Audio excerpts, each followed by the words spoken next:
15, and I would like to introduce V, the Guerrilla Economist. He doesn't use his real name. He's been a featured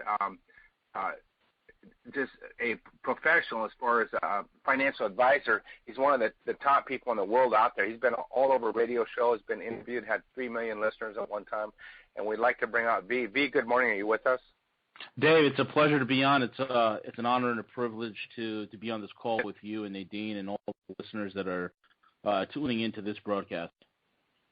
And again, it was pretty tough for me to intro you because basically, we're being careful with your identity and all that, but there's some important information that you've shared before, and we are all going to take notes as you just come on out and share with us what's going on with the world right now as far as the economy. Well, the main thing that people need to understand here, Dave, is that the king dollar, okay, the perpetual Ponzi paper fraud scheme that we've been running for the last 40 to 50 years it's coming on its last legs. And that's what people need to understand. When you're looking at the Middle East, you're looking at the Ukraine, you're looking at Greece, you're looking at the Eurozone, these are not isolated events. These are, in fact, all intertwined.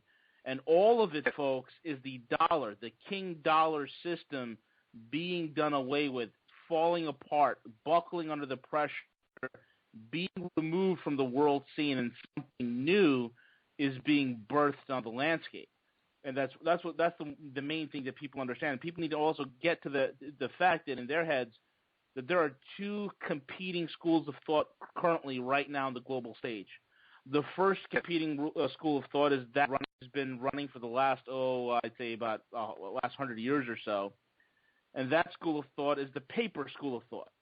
This centers around central banks, which are private institutions that are not beholden to any governmental entity, that prints currency out of thin air, backed up by nothing, and all the paper instruments that such a system would create, and the trust and faith in quote-unquote paper, which is your stocks, your bonds, your currencies, all your different mutual funds, annuities, and things of that sort. Anything in paper, we in the West have value to it. We think it's the greatest thing. Oh, look at my stock options. Oh, look at this. I got this annuity. I got that mutual fund. The other competing school of thought is a school of thought that has existed since time immemorial. People say it's existed for the last 6,000 years. I can confidently tell you that it goes back even further than that. And that is the school of thought of hard assets, in particular gold and silver and precious metals, and how that relates to trade, how that relates to currencies, how that relates to the global economy as a whole. And so this is what the world is divided into. It's not just East versus West, and that's a false, Cold War concept that a lot of people have. But what it really is, and what it really boils down to, is a hard asset revolution that is spearheaded by gold being the absolute, not only the tip of the spear, but being the entire spear itself, versus a paper dragon that is based on fraud, fictitious numbers, cooked books, and outright criminal behavior. So that's what we're facing in the world, Dave. And if you look at it, a lot of people say, well, V, take a look at Greece. Greece, and for those that don't know, the Eurozone is something I've been reporting on and calling the play-by-play of the last couple of years now. Okay, I've been calling it before it happens, and then you see it happen, and that's been my claim to fame, especially with a lot of the geopolitical and economic moves that are occurring globally. Now, people ask me about Greece, and folks, here's the hard reality. The United States of America is in a far worse economic condition than Greece. The advantage we have over Greece is we have a printing press. The advantage we have over Greece is we can outright lie to you. Today the jobs report came out. It says unemployment dropped to 5.3%. You figure people out there will be doing cartwheels, but that's not the full story. You have a 5.3 unemployment rate, but you have the permanently unemployed, those who can't even find a job. That number is approaching 94 million. Get that into your heads, folks. 94 million. You got 52 million on food stamps. You got 101 million on some sort of welfare. You got 10.6 million receiving unemployment benefits. overall 52% of the country is effectively not working. This is a recipe for disaster. In other words, our numbers are far worse than Greece. The advantage is that we've had for a long time is because our currency, the dollar, Dave, has been world reserve currency, and the oil is priced in dollars. So that's been the saving grace. Well, the fact of the matter is those two things, those two threads that this whole entire economic Ponzi scheme is being held by is about to break. Dave? Well, I just want to ask you, basically, I know you're right on top of what's going on with Greece and now Puerto Rico, and my understanding with Puerto Rico that a lot of that debt really has been sucked up in mutual funds. Basically, 60% of that is in mutual funds. And what's going on with the paper, the stocks and the people that think they're so solid because it's gone up since the big thing in 2008, 2007, and all of a sudden everything's great with the stock market. Is that correct? It's amazing when you see how the stock market really works. I mean, the Dow's, over 17,000 points, and people are like, oh, it's a great time to get involved. Folks, you got to understand what's driving the stock market is a few things. Number one, it's companies buying and selling their own stocks. Number two, you have high-frequency trading computers that literally go in and out of a trade 10,000 times in a millisecond, moving the trade before you even get a chance to buy. In other words, most of the trade, almost 80% of the trade that occurs on Wall Street is done computer to computer with really no human involvement. Okay, so when you watch, MSLSD or Fox Business News or Bloomberg Television, and you're seeing the guys on the trading floor here in New York, that's window dressing. Nobody trades like that no more. That's nonsense. Another thing that most people don't know, the real Wall Street is not in New York. It's actually across the river in New Jersey. So when you got all these manipulations that are at work, especially the central bank that's printing all the money and creating a Wall Street slush fund that they live off of, it's absolutely going to drive the numbers up. The numbers are being driven up artificially and manipulatively because there's really no hard reason. There's no hard reality on which any of these numbers are based. So the thing what's going on in Puerto Rico, watch them get a bailout. Watch something is going to happen there. I mean, since they're a commonwealth, they're not entitled to one. But you got to understand the significance of Puerto Rico, folks. There's a couple of U.S. institutions that are incorporated in Puerto Rico. So Puerto Rico's viability is something that's vital to the reality of Washington D.C. and the existence of Washington D.C. And I think, Dave, you know this. The IRS is incorporated in Puerto Rico. So is the government called Washington D.C. is incorporated in Puerto Rico. So I expect something to happen. And again, with the situation with Puerto Rico is the same situation with Greece. People look at a country like Greece and say, oh, you know what, they're a bunch of lazy socialists. That's why they're in that trouble. Yes and no. The actual Greek debt, the $260 billion that they owe, less than 10% of that debt belongs to the actual Greek people. The rest of the 90-some-odd percent belongs to the banksters who racked up an incredible gambling debt. That's what this whole thing is about. Amazing. And I want to come out there and really hit this on the head because people are watching the prices of gold and they think that gold is going up and gold is going down. And why is gold such a strong place to have? And how much do you recommend as far as percentage of anybody's portfolio being locked up in gold? And really, if you could just kind of cover the importance of this, because everybody in Karatbars, we talk about this as insurance on the inflationary, deflationary paper money. Can you kind of cover the importance of gold and Karatbars? Yeah, absolutely. First and foremost, folks, seek your own financial counsel, wink, wink, nudge, nudge. But what I'll tell you from my experience and what I'll tell you from dealing with a lot of institutional investors is this. The smartest money on the planet is buying gold, and they're buying gold by the metric tons, okay? Gold is the currency of kings. China, okay, in order for China, Russia, the BRICS nations, right now, for those that don't know, the BRICS nations, okay, Brazil, Russia, India, China, South Africa, and those countries alone their GDP has already eclipsed the G7. I just want to let you know that. It hasn't been officially been put out there. They say, by 2017 or 2018, but the BRICS have officially eclipsed the G7. And the reason why the BRICS are ravenously buying gold is this. It is the only thing that can protect you from a currency collapse. Now, you might say to yourself, well, V, you know what? How do you know the currency is going to collapse? How do you know that we're in a collapse? How do you know the stock market's going to fail? Everything looks good, V. How do you know that? Well, folks, here's the hard reality. I gave you some numbers earlier in the call. But the reality is, the question's not if we're in a collapse. The reality is we are in a collapse. We are in a contracting GDP. We're in a contracting economy. Gold is the only way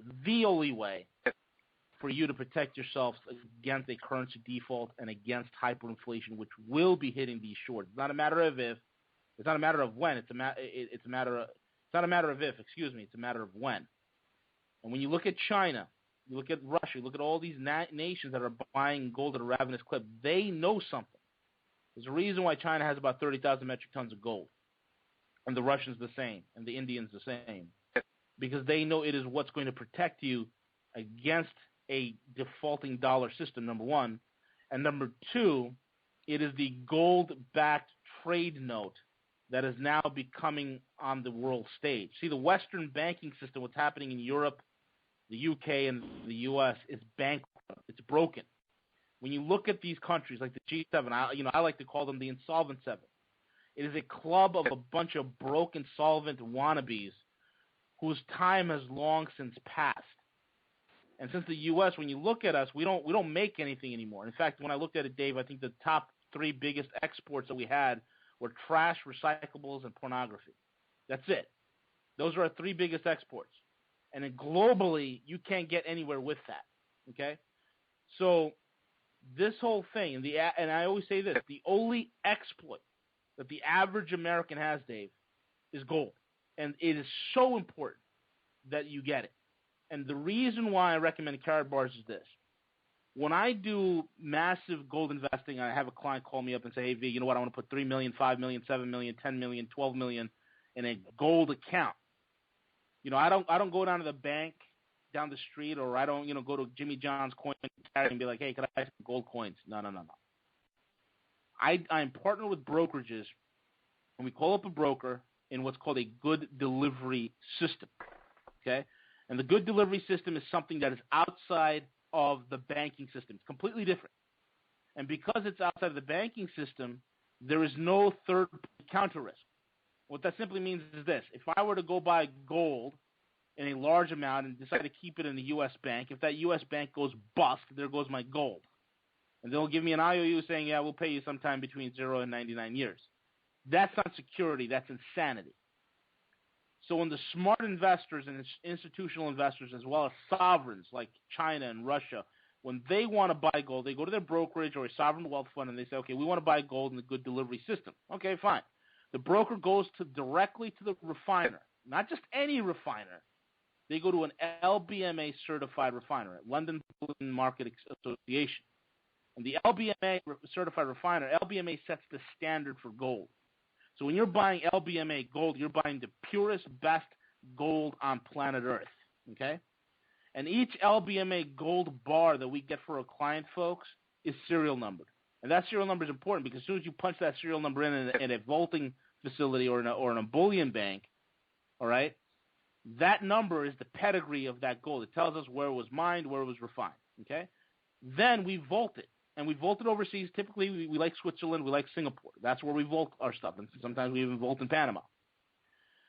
But usually Switzerland or Singapore, outside of the banking system. And then we deal with the bullion bank. So if the client needs the funds, we could either wire we could liquidate the account and wire them the funds in the currency they're choosing. Or number two, we have the gold shipped directly to them. What blew me away about Karatbars is that Karatbars does the same exact thing. And rather than getting involved for millions of dollars to open up an account, for little as $60 per card, you're getting an LBMA certified refiner with the LBMA number on it. You're getting a Kinabar security feature, which is the highest security feature, meaning there's no question to its authenticity or its credibility of the card, of the content of the gold that's on the card. There's no question to it.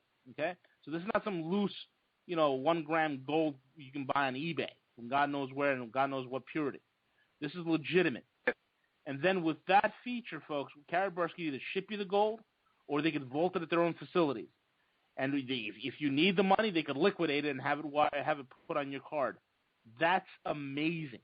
So what Karatbars is doing, folks, is doing the same thing with what we do with large institutional investors, but they're doing it for the average Joe. There's nobody else on the planet that offers anything remotely similar. And then on top of that, they're actually paying you. They're actually paying you to refer other people and do the same thing, replicate what you're doing and getting paid for. Folks, that's a win-win situation. That's what got me involved in Karatbars, because it is the only exploit, and it's the only way for the average person in the U.S. to save themselves from what's coming. And V, I wanted to jump out there and just if you would, illustrate the difference, because everybody knows you can buy gold stock on Wall Street, and I want you to cover what they're really getting versus physical gold versus paper gold. Got it. Well, paper gold, or an ETF or a derivative thereof, what that simply means, that paper is worth the paper it's printed on, period. With the way ETFs work, folks, like an exchange-traded fund, is this. A bank could pronounce themselves. Let's say JP Morgan, right? They can say they have X amount of silver or X amount of gold in their vault. Okay, God only knows if that's true. I'll be honest with you. I've worked with some of these institutions before, and I've worked within some of these institutions. I've worked for a British investment bank, in the United Kingdom, in London. And I'll tell you, there's really no accountability when it comes to the yellow metal with these banks. Okay, so bear with me on this. So they can say that we have, I want to pull out a number arbitrarily out of thin air, 100,000 ounces of gold. Okay, they'll say we have 100,000 ounces of gold in our vault. But then they sell these paper contracts that they use to trade on the exchanges. And these paper contracts, these ETFs, they can take out, 10 million ounces, 20 million ounces in paper contracts based on 100,000 ounces of gold. And the scheme works just so long as all the millions of investors they sold those thousands of ounces of gold to,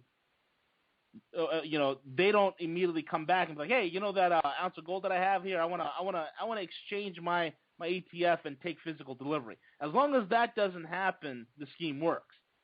So when you're buying paper gold, folks, you're literally buying the paper product, and it's only worth the paper it's printed on.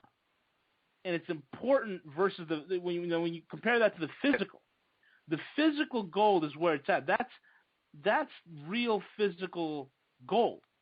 If you don't, there's an old saying that says if you don't hold it, you don't have it. And that's the difference.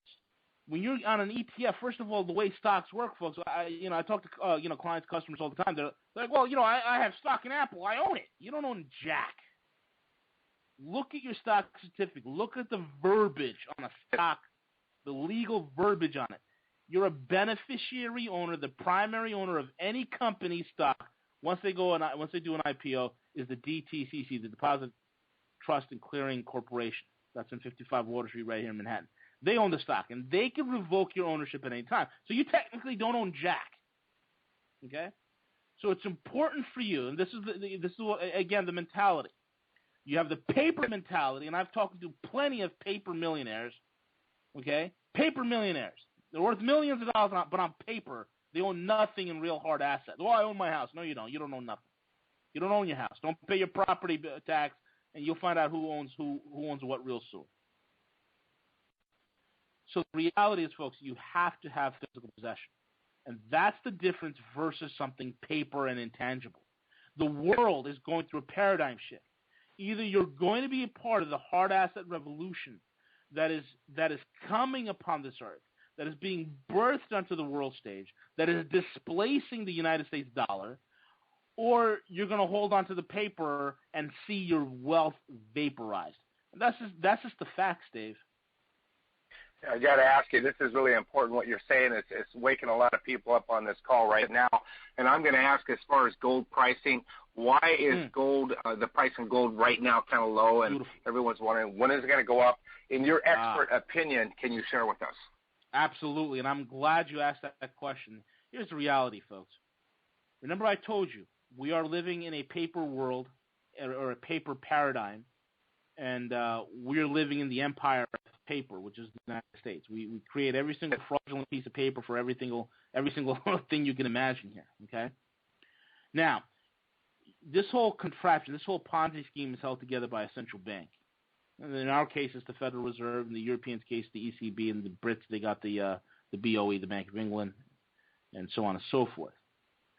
Now, if you're a central banker, if you're the head of a central bank, and you want any sort of monetary credibility, you do not want high gold prices. You don't want it, because high gold prices, and even high silver prices, or even any precious metal prices that are high, does not make your currency look good. So what you do is you work in collusion with financial institutions to fix the price of gold. And there is unequivocally right now, as you folks are hearing my voice, there's those that are involved in the price fixing of gold day in and day out, these Western banks in the UK, and with the U.S. involvement as well, that fix the price of gold every single day, are currently under investigation for fraud by BaFin, the German regulatory agency, as well as Interpol, because there is rampant fraud in the gold price fix, and I'll tell you why. Folks, it costs a mining company close to $1,300 an ounce to bring gold up out of the ground. There is no reason why gold is going for $1,100, $1,200 an ounce. There's no reason for it. Okay, at $1,100, $1,200 an ounce, the Chinese, in their own words, one of my guys out in Beijing said in Shanghai said it best, and also in Hong Kong. They always tell me, V, we love it when the gold price gets smashed to $1,100 to $1,200 an ounce. It's being gifted. That's their own words. It's being gifted to us because they know the actual supplies on gold is dwindling. Folks, do you realize if you would have called me today and say, hey, V, I'm going to put in an order for $5 million worth of gold, it's going to not only take a little bit of time, but what's also going to happen, folks, is that the premiums jump because the supply on gold, and I have a finger to the pulse in the gold market on a large scale every single day, the supply is dwindling, okay? Now, the banksters, these cronies in Wall Street and the economic corridors here in the U.S. want us to believe in the old adage, supply and demand, right? If something has a high demand, then when the supply runs low, the demand runs high, right? They want us to believe that, except when it comes to gold. There's far less gold now than at any time before, and yet the price is remarkably low. And that is simply because, remember what Dave and I talked about earlier, we talked about the paper contracts. You have 100,000 ounces of gold in a vault. You put out 20 million ounces in paper contracts. And they're selling off those contracts to smash down the price of gold. That is a fact. That is an absolute fact. Well, here's what's about to change. It was announced about a week and a half ago, maybe 2 weeks ago, that China is going to go live with their gold price fix, and it's happening this September. Okay? Now, why is that important? Well, China is launching a price fix because they're one of the biggest buyers of gold on the planet. And they're launching this price fix not to have something that is based on paper, not to have a price fix based on paper, but base it on actual physical supply. Okay? Think about that. And not only is the Chinese doing this, but also the Indians, the Russians, and the rest of the world, 105 countries that see the importance of gold, they are in full support of the Chinese gold price fix. They're in full support of it because it's taking control away from the West. And I want to tell you something, folks, and I want you to pay very, very careful attention to this. Why is it that countries that have no gold Yes, you heard me correctly. No gold, like the United States. We do not have any gold here. You say, well, we have 8,000 metric tons of gold sitting in Fort Knox. Yeah, that was gone. There's mothballs sitting in Fort Knox right now. It's gone. It's been taken over, hijacked into private accounts. It's amazing to me, Dave, that countries that have no gold, like the U.S., the U.K., Europe, like the French, these countries that have no gold are the ones that are involved in the gold price fix. I find that hilarious. And that is why this whole move of the gold price fix to China is a game changer. Because for the first time in a long time, countries that actually have gold in physical possession will be the nations that will dictate the price based on real demand and real supply. That's a game changer. Now, people ask me, well, V, what do you think the price of gold would be in, let's say, 5 years? When this whole entire dollar system is put on the trash heap of history, where it belongs, the most toxic asset on the planet right now is the U.S. dollar. And when that's cast away, people say, well, how much will gold go up? Well, when the Chinese decide to back their gold, to back their yuan with gold, and when gold returns to the preeminence of what it was before, which is a trade settlement, a medium for trade settlement among nations, you can expect the price to go anywhere between $54,000 to $60,000 per ounce. That's real. Why do you think the Chinese are buying 30,000 metric tons of it if they think price is going to drop tomorrow? No, because they see the handwriting on the wall, Dave. They see the handwriting on the wall, and the scales of just weight and measures have been laid, has been brought out, and the United States has been found lacking severely. Yeah, this is shocking and incredible news, and we're all kind of seeing the writing on the wall. How much time do we have? In other words, everyone's predicting, you got a year and a half. What time frame do you see out there for people to start moving their paper into gold? In order to get the heck out of paper, you're not doing it now. You need to do it now. You need to do it now. Because, again, let me tell you something, folks. If you want to go buy gold in Asia, you'll say to yourself, well, look, gold is $1,100, $1,200 an ounce. Yeah, go try to buy gold in Asia. There's a 20% premium tacked onto that price.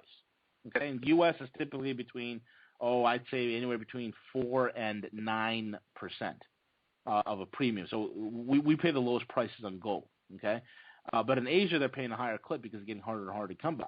So you need to jump on it now. This is not a conspiracy theory. This is not a wishful thinking. This is not fear mongering. This is data. This is math. These are numbers that every day, and I don't care if you want to, put your head in the sand or shove it somewhere else. These are numbers that hit you in the face. You cannot deny it. You can deny that Dancing with the Stars will not be on tomorrow. You can deny that. You can deny a lot of other frivolous nonsense that don't matter. But the hard numbers equate, and it's screaming at you that you need to do something now. And in terms of a time frame, one of the things I predict is, going back to July of 2014, is that by the end of 2015, the United States dollar will be completely undermined as a world reserve currency. Completely undermined is something that's important here. I didn't say destroyed. I said undermined. What does that mean? In other words, the United States dollar is going to lose its polish, meaning in the beginning of 2000, 75% of all world trade was done using the dollar. Today, by every single major firm that tracks this activity, little over 40% of world trade today is conducted in the dollar. So you're seeing a significant drop. There you go, undermining. Okay, China and Russia. For those that don't know, folks, okay, China doesn't need us. I talk to Americans all the time. China needs us to buy their stuff. No, they don't. China's biggest economic sector was manufacturing a couple of years back. The biggest sector in the Chinese economy right now is banking, and their banks are much better capitalized and bigger than any U.S. bank, guaranteed. Okay, so China and Russia are signing energy deals, And those energy deals are supplanting the petrodollar, where oil will no longer be priced in dollars. The handwriting's on the wall. So we're losing world reserve currency and we're losing the petrodollar all at the same time. So this undermining is going to continue. And what we're tracking, some of the cohorts and the colleagues that I work with, we're looking at a 2017, sometime in 2017, to be a massive date that if you're not out of paper completely, then you're in for it. You're in for the big one. So we're heading for some very, very critical times. I'm thinking about, 2017 going into 2018, this thing could go pop. Definitely by 2016, you need to have your ducks in a row. You need to have your ducks in a row at least by 2016, Dave. Amazing. I tell you what, this is an amazing interview, and if your light bulb